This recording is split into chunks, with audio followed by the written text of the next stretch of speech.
Last week, we ended on trying to figure out what to do about the first gym, and someone left a very good suggestion in the comments saying that I should level Muffin up to level 21 so that we'll learn Yawn.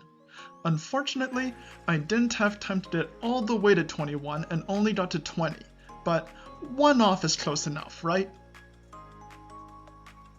We went back to the gym, now leveled up way higher than we're supposed to be, and had a significantly better time about things. We easily clear out the gym trainers and make our way to the gym leader and try again for our first badge. We take advantage of him using attacks that don't matter to us to try to set up defense curl and build that up as fast as possible. I was a little worried when he used rollout early that it could build up before we could hit him back, but unlike last week, this time Rock Smash did indeed smash rocks. With that, we managed to finally beat him and get our badge. This is where I got lost. I had no memory at all of where to go, and while it may just be me being silly, I always find this to be rather confusing. To explain what I'm talking about, this here is a map of Sinnoh. We start here in Twin Leaf Town, then we head over to Sandgem Town. From there we go north to Jubilife City, and all the roads out are closed except for the one east to Orbor, where we are now. So far, so good, it makes sense. Then we're told to go to Eterna City. No problem, just head north. But we can't. So instead, we go back to Jubilife, and the path north is suddenly open, so we can go to Floaroma Town. This looks like the path forward, but we have to take a detour over to the Windworks before going to the Flower Field, before returning back to the Windworks, so we can finally go to the forest, which leads to Eterna City. While I enjoy the plot over in the Windworks flowers and all that, and the story progression there, I just find this roundabout backtracking through paths that were closed at the start before confusing every single time. Anyway, that's what we go do. After double checking the map a couple times and figuring out where we're going, we work our way north from Jubilife and end up dealing with some very nice legitimate businessmen who happen to be passing through the city as well. After we show them how amazing Muffin is, they tell us about their colleagues who are enjoying a nice stay at the local windmill. A power plant seems like an odd vacation spot, but I'm not here to judge.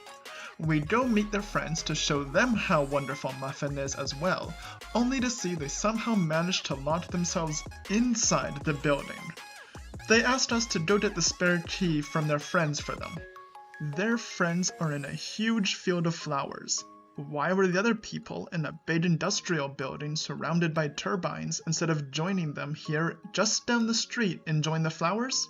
I don't know, but after retrieving the spare key, they invite us inside and we get to meet their boss, who is also a huge fan of Muffin, although who isn't, and is so impressed that they immediately leave the windmill to go home and tell all their friends about the Bidoof they just met. Now that Muffin's fan club grew, we continued on through the path to the north, through the forest, and were just about to reach Eterna City when the unthinkable happened.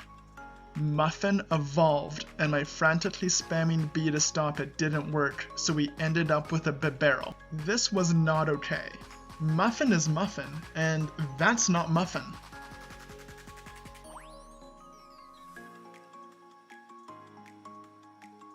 There was only one thing to do. We went to the underground and immediately caught another Bidoof, named it Muffin Jr. again, and pretended the whole thing never happened. This one had a water type move, so it would have been really convenient back in the first gym. But oh well, this is the first and only Muffin Jr., so I'm not sure why I didn't use it before. Confession time. This isn't the first time I've cheated the names on this run. We named our starter Piplup Bidoof just so I could say this was a Bidoof only run. Also, while I was farming the cave trying to get Muffin to level 21, I found a shiny Geodude that I wanted to use because, you know, shinies, and I named it Muffin Jr. Jr. just so I could continue saying I've only used Muffin. With that resolved, we continue exploring the city and find a giant monument to the glorious Muffin. They even wrote a whole plaque about how truly amazing she is. All that was left was the gym. While the gym trainers were easy enough, the gym leader proved to, once again, be quite the problem. After several failed attempts, we ended up not being able to do it quite yet and stopped there for the night since it was getting late anyway. We'll need to once again come up with a clever strategy to prove Muffin's might. Thank you for watching, and remember to both like and subscribe. Also, join me over on Twitch at 7 PM EST Friday nights, where I'll be continuing to show the world the best mascot Pokemon ever, Muffin.